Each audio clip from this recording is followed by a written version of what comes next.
अन्नपूर्णे सदापूर्णे शंकर प्रणवल्लभे ज्ञान विज्ञान वैराग्यं भिक्षां देई च पार्वती। बंधु आमे आज जगत जननी पाद पद्म भिक्षा मागिबा। कौन कहवा? हे पार्वती भिक्षां देहि, हे माँ पार्वती, हे पर्वत राजकन्या, मोते तुम्हें भिक्षा दियो। तमे किए? तुम भिक्षा कौठ आनिब? तुम पाखे धन अच्छी कि? हाँ माँ, तुम अन्नपूर्णा। अन्नपूर्णा अन्नरे पूर्ण। अन्न अर्थ खाद्य। अन्न अन्न न तले न फड़ा, अन्न न फड़ा जो अन्न, अन्न अर्थ खाद्य। अर्ण अर्ण बोले जल। अर्णव एठी पूर्ण अर्थरे बाहुल्य अर्थरे ब प्रत्यय अर्णव बोले समुद्र। अन्न अन्न समस्त खाद्य, जहाँ जो खाद्य आवश्यक तुम पाखे समस्त खाद्य मौजूद अच्छी। तेज अन्नरे पूर्ण, अन्नपूर्णा स्त्रीलिंग अन्नपूर्णा। हे अन्नपूर्णे आउ तमें सर्वदा पूर्ण। तुमर खाली न थाए किछि। तो भंडार रे पवन पशिबार सुजोग नहीं। सबुथरे सबु भंडार भरपूर सबु बेले। हे अन्नपूर्णे सदा हे पुण्ये, हे पूर्ण स्त्रीलिंग पूर्णा संबोधन पुण्ये अन्नपूर्णे सदा पुण्ये तमे किए? शंकर प्राण वल्लभा। वल्लभार संबोधन जमती अन्नपूर्णे पुण्ये वल्लभे। शंकरंकर प्राण भगवान शंकर जे जगतर पिता तांको प्राण तुम अधीन रे। तुम्हें शिवा से शिव, तो बिना से सब। आउ ताको बिना तुम्हें निष्क्रिया। अर्धांग ईश्वरी अर्धांग अर्धांग ईश्वर। अर्धांग ईश्वरी अर्धांग ईश्वर। अर्धांग ईश्वरी अर्धांग शिव। तुम्हें शिवंगर अर्धांग अर्धअंग। कस्तूरिका चंदन लेपनायर श्मशान भस्मांग विलेपनाय सत्कुंडलायर फणिकुंडलाय नमो शिवाय च नमो शिवाय। शिवा शिव उभय नमस्कार। अन्नपूर्णे सदा पुण्ये शंकर प्राणवल्लभे। तुम पर आउ कौन अच्छी? खाली कौन खाद्य अच्छी? ज्ञान विज्ञान वैराग्य तुम भंडार ज्ञान भरपूर। तुम्हें जगत जननी सरस्वती, तुम्हें महासरस्वती महालक्ष्मी महाकाली अन्नपूर्ण ज्ञान दियो। ज्ञान विज्ञान विशेष ज्ञान। ज्ञान संसार चलवाई ज्ञान आवश्यक। आउ महत् कार्य करने बुझापी जानापी देखापी मरण करने विज्ञान आवश्यक। आउ खाली कौन खाइबू पीबू शोबू एटा कौन इच्छा? नहीं माँ नहीं माँ नहीं नहीं नहीं नहीं नहीं नहीं नहीं नहीं नहीं नहीं नहीं नहीं नहीं माँ रागना दया कर माँ वैराग्य दे। चतुर्थ अवस्था उपनीत हेले मो पाई मोक्ष मुक्तिर बाट बतई दे। कौन कले? मोर जीवन दीप लिभिबा पूर्वरु तो पाद पद्म मुलीन होइथिबी। ज्ञान विज्ञान वैराग्य मते यही भिक्षा दे माँ। पिले बुझीला।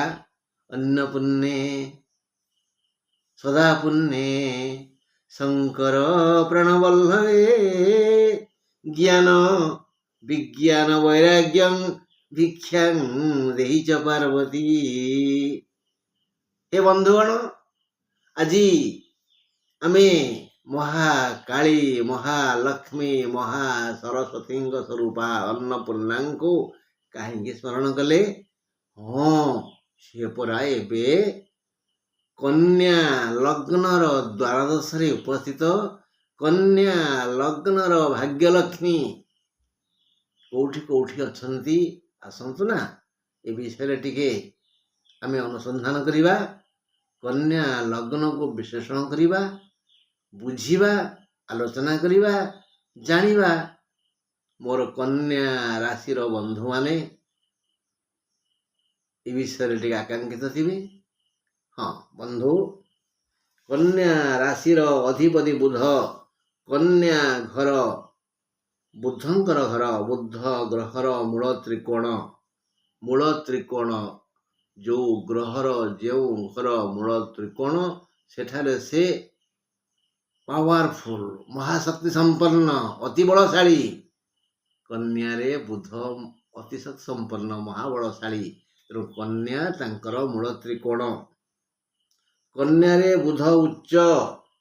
କନ୍ୟା ରାଶିରେ ଯଦି ବୁଧ ସହ 2ଟି ବା 3ଟି ଗ୍ରହ ଥାନ୍ତି, କନ୍ୟା ରାଶିରେ ବୁଧ ଥିବେ ଆଉ ଯେକୌଣସି 2ଟା ଗ୍ରହ ଥିବେ, ହେଲେ ବୃହସ୍ପତି ନୁହଁ। ନା ନା ନା, କାରଣ ଆଙ୍କର ପଡ଼େ ନା। ଅନ୍ୟ ବୃହସ୍ପତି ବ୍ୟତୀତ ଅନ୍ୟ ଯେଉଁ ଗ୍ରହ ଥାନ୍ତୁ, ବୁଧଙ୍କ ସହ ବୃହସ୍ପତିଙ୍କ ବ୍ୟତୀତ ଅନ୍ୟ ଯୋଡ଼ିଏ ଗ୍ରହ, ସେ ବୁଧ, ସିଏ ଚନ୍ଦ୍ର, ରବି, ମଙ୍ଗଳ, ରାହୁ, କେତୁ, ଶନି ଯିଏ ଥାନ୍ତୁ, ଅନ୍ୟ ଯୋଡ଼ିଏ ଗ୍ରହ ଥାନ୍ତୁ ବା 3ଟି ଗ୍ରହ ଥାନ୍ତୁ,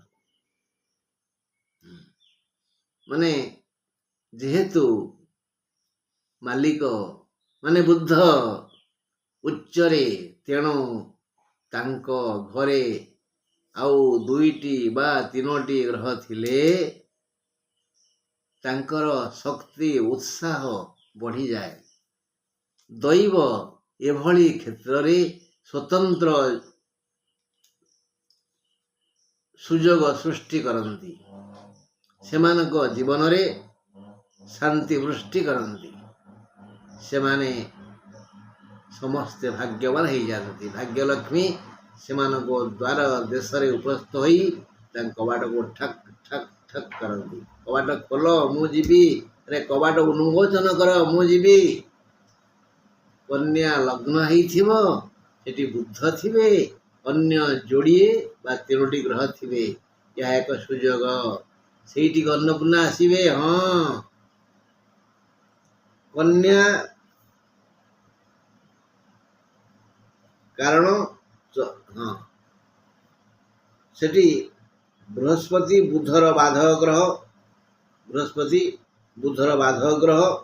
କନ୍ୟା ଯଦି ଲଗ୍ନ, ତେବେ ଧନାଧିପ ଶୁକ୍ର।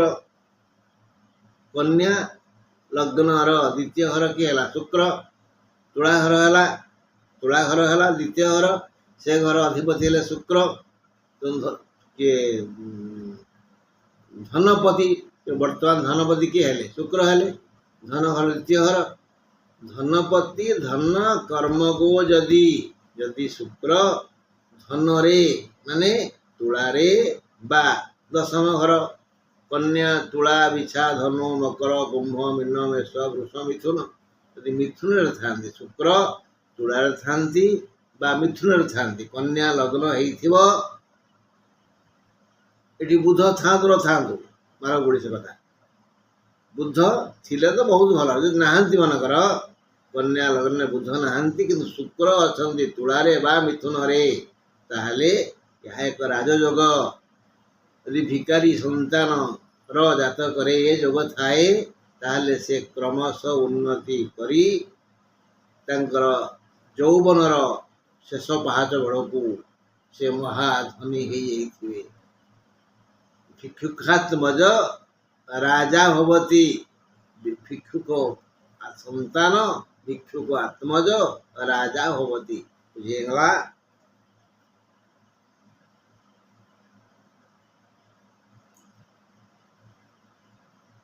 ଏହି 4ଟି ଗ୍ରହ ଯଦି କନ୍ୟା ପରି ଧନୁରେ ବା ମିଥୁନରେ ମିଳୁଥିନ୍ତି, ତେବେ ବି ଆବଶ୍ୟକୀୟ ଅର୍ଥ କରଗତ ହୋଇଥାଏ। ଆମେ ଯିବା ଧନୁକୁ ଯିବା। ଧନୁ ହେଲା ବୃହସ୍ପତିଙ୍କ ଘର। ବୃହସ୍ପତିଙ୍କର ଘର ହେଲା କାର ଧନୁ ଘର ହେଲା ବୃହସ୍ପତିଙ୍କର। ବୃହସ୍ପତି ବାଧ ଗ୍ରହ ହେଲେ ବି ଯଦି ସେ ମୀନରେ ଥିବେ ସମସ୍ୟା ମୀନ ଘର ବାଧ ଘର ନା ଧନୁ ଘର ବାଧ ଘର। ମୀନ ଘର ବୃହସ୍ପତି। ବୃହସ୍ପତି ବିହୀନ 4ଟି ଗ୍ରହ ମାନେ ଏଇ 4ଟିରେ ବୁଧ ଥିବେ, ସେ ଧନୁରେ ଥିବେ ବା ମିଥୁନରେ ଥିବେ, ତା ମଧ୍ୟ ମହା ରାଜଯୋଗ ସୃଷ୍ଟି କରିବ। ବୁଧ ଯଦି ମକରରେ ଥାନ୍ତି ତେବେ ବ୍ୟକ୍ତିର ବିଦ୍ୟା ଓ ବୁଦ୍ଧି ପ୍ରବଳ ହୁଏ। କନ୍ୟା ଲଗ୍ନର ଅଧିପତି ବୁଧ। କନ୍ୟା ଲଗ୍ନ ହେଇଥିବ, ବୁଧ ଥିବେ ମକରରେ, ତେବେ ସେ ଶୈଶବରୁ ବିଦ୍ୟା ବୁଦ୍ଧିରେ ସୁନାମ ଅର୍ଜନ କରିବ। ତାର ବିଦ୍ୟା ବୁଦ୍ଧି ପ୍ରବଳ ହେବ ଆଉ ଏ ବିଦ୍ୟା ବୁଦ୍ଧି ବଳରେ ସେ ଧନ ଅର୍ଜନ କରିବ, ଯାହାଫଳରେ ସେ ଭାଗ୍ୟବାନ ହେବ। କନ୍ୟା ଲଗ୍ନର ଭାଗ୍ୟାଧିପତି ଶୁକ୍ର, ସେ ଯଦି ମିଥୁନରେ ଥାନ୍ତି ତେବେ ଜୀବନରେ ଉତ୍ତମ କର୍ମ ଯୋଜନା ମିଳିବ। ଖାଲି ଧନ ମିଳିବନି, ଧନାପତି ଶୁକ୍ର ଯଦି ମିଥୁନରେ ଥାନ୍ତି ତାହେଲେ ଭଲ କର୍ମ ଯୋଜନା ମିଳିବ ଆଉ ଭଲ ସହକର୍ମୀ ମିଳିବେ, ଭଲ କର୍ମକ୍ଷେତ୍ର ମିଳିବ, ସେଥିରୁ ପ୍ରଭୂତ ଅର୍ଥ ଆସିବ। ଯଦି ଭଲ ସହକର୍ମୀ ମିଳିଯାଆନ୍ତି ନା, ସହକର୍ମୀ ଆପଣ କର୍ମକ୍ଷେତ୍ରକୁ ଗଲେ ସେଠି ଆପଣଙ୍କର ଯେଉଁମାନେ ଥିବେ ସହଯୋଗୀ, ଅଫିସର, କ୍ଲର୍କ, ପିଅନ ଏସବୁ ଥିବେ କର୍ମକ୍ଷେତ୍ରରେ। ଘର ଯଦି କର୍ମକ୍ଷେତ୍ର ହେଲା, ଆପଣଙ୍କ ଧର୍ମପତ୍ନୀ ଯଦି ଭଲ ପତ୍ନୀଟିଏ ମିଳିଯାଆନ୍ତି କି ଭଲ ସ୍ୱାମୀଟିଏ ମିଳିଯାଆନ୍ତି, ଜୀବନ ତ ପୁଷ୍ପବୃଷ୍ଟି ହୁଏ। ତେଣୁ ଧନାଧିପତି ଶୁକ୍ର ଯଦି ମିଥୁନରେ ଥାନ୍ତି ତାହେଲେ ଭଲ ସାଥୀ ମିଳନ୍ତି, ଭଲ କର୍ମକ୍ଷେତ୍ର ମିଳେ, ଭଲ ରୋଜଗାର ହୁଏ, ଶାନ୍ତି ମିଳେ। କନ୍ୟା ଲଗ୍ନାଧିପ ବୁଧ ଯଦି ଧନୁରେ ଥାଏ, ସେଠାରେ ନଥାଏ ବୃହସ୍ପତି, ତେବେ ଭଲ ବନ୍ଧୁ, ଉତ୍ତମ ସୁଖ, ସୁନ୍ଦର ଘର ଓ ମାର ମମତା ନିଶ୍ଚୟ ମିଳିଥାଏ। ବୁଝାପଡ଼ୁଛି ତ? ଅଧିକାଂଶ ହତଭାଗା ଥାଆନ୍ତି, ତାଙ୍କୁ ମା ଜନ୍ମ କରିସାରି ମରିଯାଏ ବା ଯେତେବେଳେ ସେ ମାର ମମତା ଖୋଜନ୍ତି ମା ପାଖରେ ନଥାଏ। କିନ୍ତୁ ଏଭଳି କ୍ଷେତ୍ରରେ ଶେଷ ବୟସ ପର୍ଯ୍ୟନ୍ତ ବି ମା ପାଖରେ ଥାଏ, ମା ବୃଦ୍ଧା ହେଲା ପର୍ଯ୍ୟନ୍ତ ଏଇ ବ୍ୟକ୍ତି ପାଖରେ ଥାଏ। ମାର ମମତା ଭାଗ୍ୟବାନ ଲୋକ ମିଳିଥାଏ। ଯେଉଁ ଲୋକ ମା ପ୍ରତି ଅବିଚାର, ଆଜିକାଲି ତ ପ୍ରାୟ ଯୋଗ୍ୟ ପୁତ୍ରମାନେ ବାପା ମାଙ୍କ ପ୍ରତି ଅବିଚାର କରୁଛନ୍ତି, ସେ ହତଭାଗା ମାନଙ୍କୁ କେବେ ବି ସୁଖ ମିଳିବନି। ଯେତେବେଳେ ସିଏ ହେଇଯିବେ ବୟସ୍କ, ତାଙ୍କ ପିଲାମାନେ ତାଙ୍କ ନାକରେ ମୁଥ ମାରିବେ। ଯେଉଁ ପିଲାମାନେ ଏବେ ବାପା ମାଙ୍କୁ ଅବହେଳା କରୁଛନ୍ତି, ବାପା ମା ହେଲେ ପ୍ରତ୍ୟକ୍ଷ ଚଳନ୍ତି ଦେବତା, ସିଏ ହିଁ ଆମକୁ ଜଗତର ଆଲୋକ ଦେଖେଇଲେ, ଖାଦ୍ୟ ଦେଲେ, ଶିକ୍ଷା ଦେଲେ, ବଢ଼େଇଲେ, ପଢ଼େଇଲେ, ମଣିଷ କଲେ। ତାଙ୍କ ପ୍ରତି ଯେଉଁ ଯୋଗ୍ୟ ସନ୍ତାନ ଅବିଚାର କରୁଛନ୍ତି, ସେ ଭାବି ରଖନ୍ତୁ, ଚିହ୍ନି ରଖନ୍ତୁ, ଜାଣି ରଖନ୍ତୁ, ତାଙ୍କ ପାଇଁ ସୁଧ ମୂଳ ଆଦାୟ ହେଇଯିବ। ତାଙ୍କ ସନ୍ତାନ ତାଙ୍କ ନାକରେ ମୁଥ ମାରିବେ, ତାଙ୍କୁ ବଞ୍ଚିବାର ସୁଯୋଗ ଦେବେନି, ସେମାନେ ଖାଲି ବଞ୍ଚି ରହିବେ ମାନେ ମଲା ଭଳି। ସାବଧାନ ଭାଇ, କେବେ ବି ବାପା ମାଙ୍କୁ ଅବହେଳା କରିବେନି। ଏଇ କନ୍ୟା ରାଶିର ଅଧିପତି ବିଷୟରେ ଆମେ ଆଲୋଚନା କରୁଛେ, ବୁଧ ବିଷୟରେ ଆଲୋଚନା କରୁଛେ। ତେବେ ବୁଧର ଆଉ ଗୋଟେ ପରେ ଦେଖିବା, ଯଦି କନ୍ୟାରେ ବୁଧ ଥାଏ ତେବେ ବୁଧର ଅନ୍ତର୍ଦଶା ଜୀବନରେ ଯେଉଁ 8-9 ଥର ଆସିବ, କନ୍ୟାର ଅନ୍ତର୍ଦଶା ସବୁ ମହାଦଶାରେ ବୁଧର ଅନ୍ତର୍ଦଶା ଆସିବ। ରବି ମହାଦଶା, ଚନ୍ଦ୍ର ମହାଦଶା, ମଙ୍ଗଳ ମହାଦଶା, ରାହୁ, କେତୁ, ଶୁକ୍ର ଏସବୁ ଗ୍ରହଙ୍କର ଅନ୍ତର୍ଦଶାରେ ବୁଧ ଶୁଭଫଳ ଦେବ। ଏପରିକି ବୃହସ୍ପତି ଅନ୍ତର୍ଦଶାରେ ମଧ୍ୟ ବୁଧ ଶୁଭଫଳ ଦେବ। ଯେଉଁ 8-9 ଥର ଆସିବ, ସେ ସମସ୍ତ ସମୟରେ ସମସ୍ତ ସୁଖ କରଗତ ହେବ। ବୁଧଙ୍କ ଘର କନ୍ୟା ଓ ମିଥୁନ ଅଟେ। ଯଦି ତୁଳା ଲଗ୍ନ ତେବେ ମିଥୁନ ନବମ ଘର, ଯଦି ମକର ଲଗ୍ନ ତେବେ ନବମ ଘର କନ୍ୟା। ଏହି ଦୁଇ ଜାତକରେ ଯଦି ନବମରେ ବୁଧ ଘରେ ରାହୁ ଥାଏ, କ'ଣ ବୁଝିପାରିଲେନି? ଯଦି ତୁଳା ଲଗ୍ନ ହେଇଥାଏ ତାହେଲେ ମିଥୁନ କଥା ଆଲୋଚନା କରିବା। ଯଦି ମକର ଲଗ୍ନ ହେଇଥାଏ ତାହେଲେ କନ୍ୟା ଘର ଆଲୋଚନା କରିବା। କନ୍ୟା ଓ ମିଥୁନ ଏ ଦୁଇଟି ଘର ହେଉଛି ବୁଧଙ୍କ ଘର ଏବଂ ନବମ ସ୍ଥାନ ହେଇଥାଏ। କନ୍ୟା ଆଉ ବୁଧ, କନ୍ୟା ଆଉ ମିଥୁନ ଯଦି ନବମ ଘର ହେଇଥାଏ କେମିତି ହବ? ତୁଳା ଲଗ୍ନ ହେଲେ ଆଉ ମକର ଲଗ୍ନ ହେଲେ, ତୁଳା ଲଗ୍ନ ହେଲେ ମିଥୁନ 9 ଘର ହବ, ମକର ଲଗ୍ନ ହେଲେ କନ୍ୟା 9 ଘର ହବ। ଏଇ ଯେଉଁ ଦୁଇ ଘର ବୁଧଙ୍କ ଘର ଏବଂ ନବମ ଘର, ଏଠି ଯଦି ରାହୁ ଥାନ୍ତି ତାହେଲେ ଏ ବ୍ୟକ୍ତି ସ୍ୱାଧୀନ ଚେତା ହୁଏ, ନିଜ ଗୋଡ଼ରେ ଠିଆ ହୁଏ, ପ୍ରବଳ ଅର୍ଥ ରୋଜଗାର କରେ, ଜଗତକୁ ଶାସନ କରେ। ହଁ ବନ୍ଧୁ, ତେବେ ତାର ଭାଗ୍ୟ ଉଚ୍ଚକୋଟୀର ହୋଇଥାଏ। କନ୍ୟା ଲଗ୍ନରେ ବୁଧ ଥିଲେ ଧନ ବୃଦ୍ଧି କରାଏ। କନ୍ୟା ରାଶିର ମକରରେ ବୁଧ ଥିଲେ ରାଜଭୋଗ ସମ ସୁଖ ଥାଏ। ଲଗ୍ନ ଠାରୁ ପଞ୍ଚମ ଘରେ ବୁଧ ରହିଲେ ମଙ୍ଗଳ ହୁଏ। ରାହୁର ସପ୍ତମ ଘରେ ବୁଧ ରହିଲେ ମାନେ ରାହୁ ଥିବା ଘରେ 1, ଏହି ହିସାବ କରି ଯିବା। ହେଲେ ସିଧା ଘର ହେଲା ସପ୍ତମ ଘର। ଏଠି ବୁଧ ଥିଲେ ବହୁ ଧନ କରଗତ ହୁଏ। ଯେଉଁଠି ରାହୁ ଥିବେ ତାର ସିଧା ଘରେ ବୁଧ ଥିଲେ, ସପ୍ତମ ଘରେ ବୁଧ ଥିଲେ ବହୁ ଧନ କରଗତ ହୁଏ।